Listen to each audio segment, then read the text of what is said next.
It's been a couple of days since I've been out here to check anything in the garden because I'm currently working the weekend shift, and I wanted to come out here because I saw a ton of cucumbers on the fence when I was leaving early this morning, but I was running too far behind to really stop and pick any. I just didn't get up in time this morning. But one thing that I'm really excited about is that this is the Clemson spineless, but okra, but it is the heavy hitter, the one that's supposed to produce enough. This thing's not incredibly tall yet. They do get really tall, and it now has one and another okra. This one technically I could pick. I might leave it a little bit longer, but this is a pretty good size for okra. Just a couple inches. It's just about the length of my thumb because it's not woody yet, and you can see I can still squish it. So if it gets too much bigger than that, it will get woody. I would say it needs to be picked tonight or first thing in the morning. I just don't have any other okra ready yet. But here's the second okra right here, and then this is actually a flower, and you can see we do have some insects, but they're not really damaging it per se, but there is definitely some insect damage, but it's not bad like it was with the squash. It's not going to really kill the plants or do a tremendous amount of harm. Okra are really resilient. And so these, I remember the first time I started growing okra and made a video about them, I thought some of these, which are actually unopened flowers, were the okra, but you can tell the difference by the shape of it. And so it looks like there are 3 unopened flowers that are larger and a couple more. So it looks like these okra are really going to live up to their name as heavy hitters if they're only about 18 inches to 2 feet tall and they're already producing, which is really cool. That means as the weather progresses, they're going to grow rapidly and probably produce a ton of food. Yeah, here's another flower that's actually really close to opening.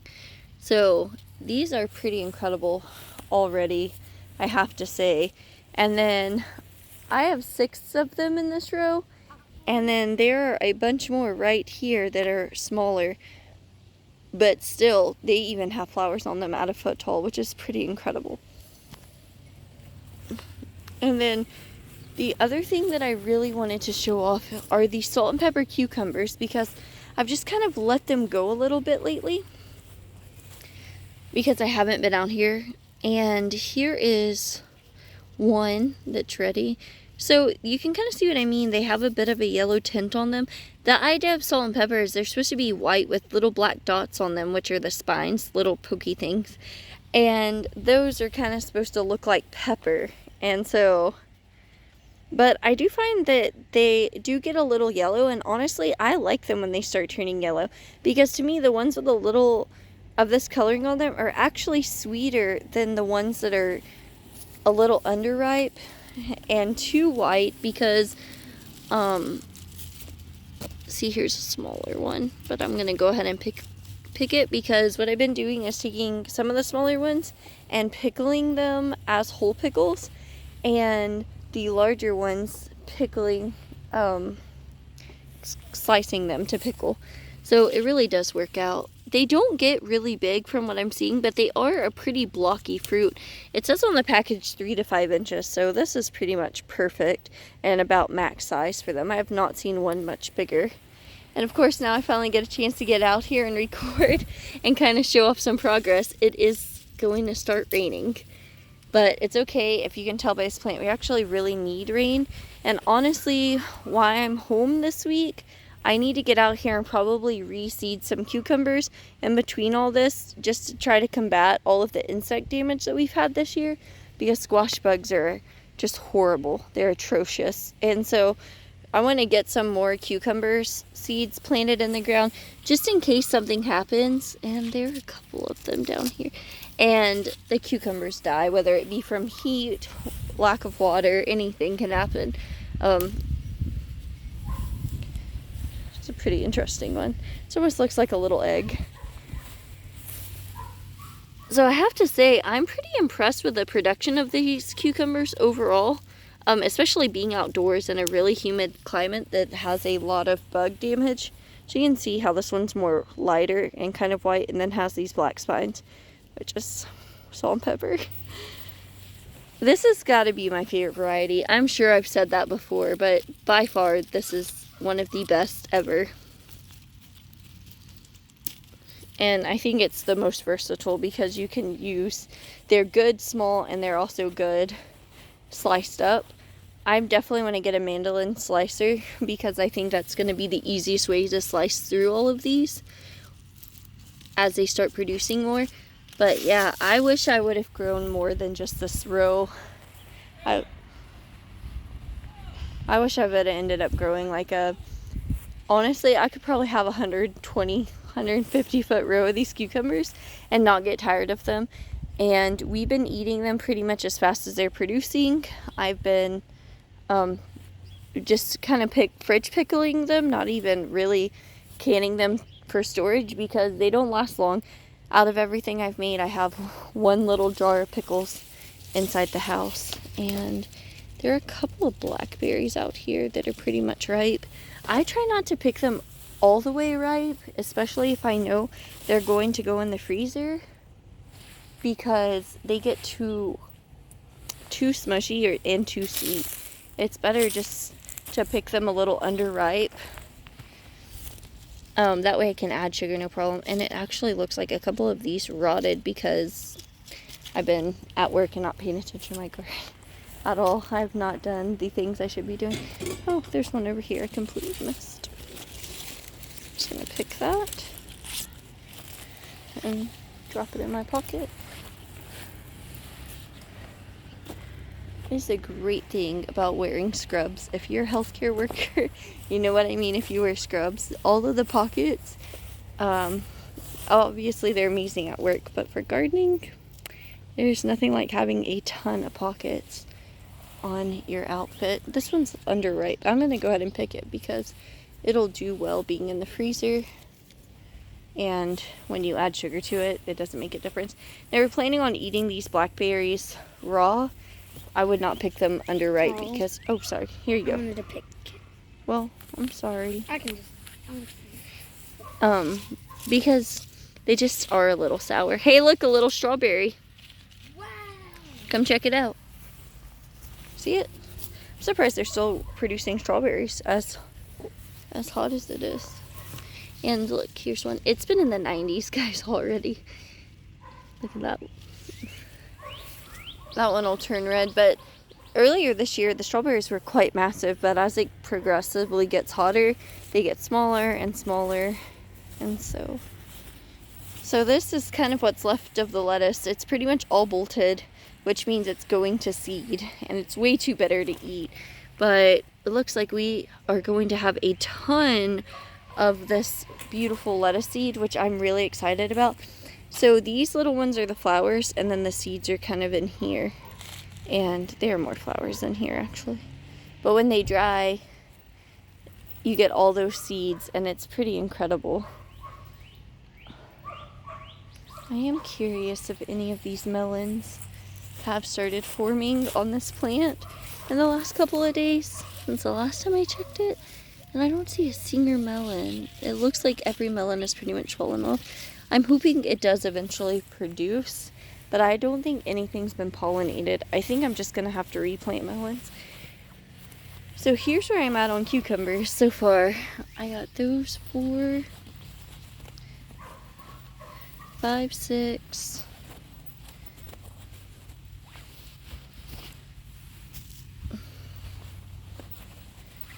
So it's pretty good sample size where you can see all the different sizes. And this is pretty much as small as I'll pick them and as large as I'll pick them. So that gives a pretty good example of them. Wow. Yeah, that's a good amount, right? Yeah. I wish I would have grown even more because these are amazing. I need to come in here and get all these weeds out this week for sure. Look at this, all this crabgrass. It is just going crazy in this garden. And it does come out fairly easily, so it's not like it's going to take a tremendous amount of effort to clean up the weeds, but it's going to require me to come outside, so I'll probably do that in the evening or early in the morning. And then all of this is stuff that didn't break down with the compost bins, which I ended up having someone haul off.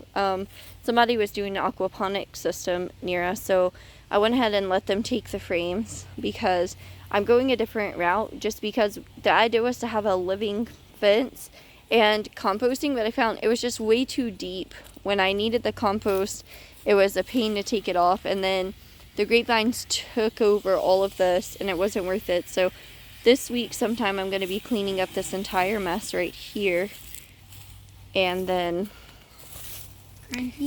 putting all this in for the worms, kind of the worm bin. And I don't know what I'm going to do with this. Originally we were going to rent a wood chipper and chip it all, but I'm just not sure if we're going to do that or just end up burning it. But I do know come fall we are going to be adding a couple more beds to this garden. Over here there will be 2 more beds, and then I would like to get a substantial amount of beds added this fall, but I just really don't know what everything's gonna look like.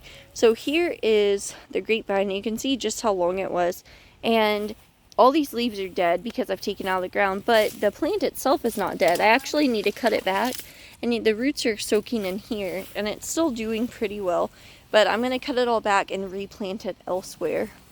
I have a pretty good trellis overhead where I think it'll do a lot better growing than just kind of hanging out where it was. So, and then you can see all of these growing. The okra just everywhere. I think they're spaced far enough apart that's going to be really cool to watch them start shooting up. You can see there's still some grass and stuff in there. I think a lot of times when people start gardening, they get really worried about the weeds and everything, but I really don't, because you know you can come clean it out and keep on gardening. You know, it's impossible to stay 100% on top of the weeds all the time because life happens. So it's okay to kind of come in periodically. The one thing is the onions are not appreciating the lack of care I'm giving them. They really do need to be weeded and probably watered as hot as it is. So I think in order for them to keep bulbing up well, they definitely are going to need some more water. And here's pretty good. I mean, they're doing pretty well. So I'm pretty excited about that. And I'll also use these as green onions, so who knows, they may not even make it to the bulbing stage because I like coming and pulling them out. I know next year one thing I need to grow is the largest onion bed ever, because these yellow sweet onions are so good for both a green onion, kind of like a scallion, and a bulbing onion. They're just one of my favorites for pulling out and throwing into anything. And then we don't waste it. We use the entire onion, the greens and everything. So I severely underestimate the amount of garden space I need. But the more we grow, the more encouraged I get to keep growing and keep adding to my garden. And so I think as finances become available and the time to build them becomes available, we'll keep adding more and more beds. I definitely see space for a good 6 to 7 garden beds, and that helps out because our soil is very poor. I mean, it's not horrible, but we do have clay soil, gumbo clay soil at that, and a lot of sand's been added on top, so it's just been stripped of nutrients over the years from not being taken care of and just being treated like a normal city lawn. And so my goal is to kind of enrich the ground. And the cool thing is, if we ever sell or we ever change our minds about the gardens, you can just push all this out and level out the ground, and it works out. It's like nothing ever happened. So I'm pretty excited to see exactly where this garden continues to go. I mean, everything really seems to be taking off, which I'm excited about. I'm excited to have pretty much the first okra ready. I'm a little disappointed there's only one, but as this is a heavy hitter plant, I have a feeling in a couple of weeks we're going to be swimming in okra. So I'm going to go ahead and head off here and get inside and finish what I'm doing. But I definitely wanted to kind of show off what I was doing while I was harvesting and just giving the garden a quick once over, because I feel like this is the stage where we're kind of in between the spring and what we grew this spring and the summer season, where the really heat-loving crops like peppers and all of that start producing well. So as we kind of transition, you see there's a little bit of a slow spot again, and then it picks up. So it's not too bad. It is nice to have a little break every now and then. But I am going to head out of here. It's flowering in a weird spot. And go ahead and go inside and take care of dinner. So thank you guys for checking out my garden this evening.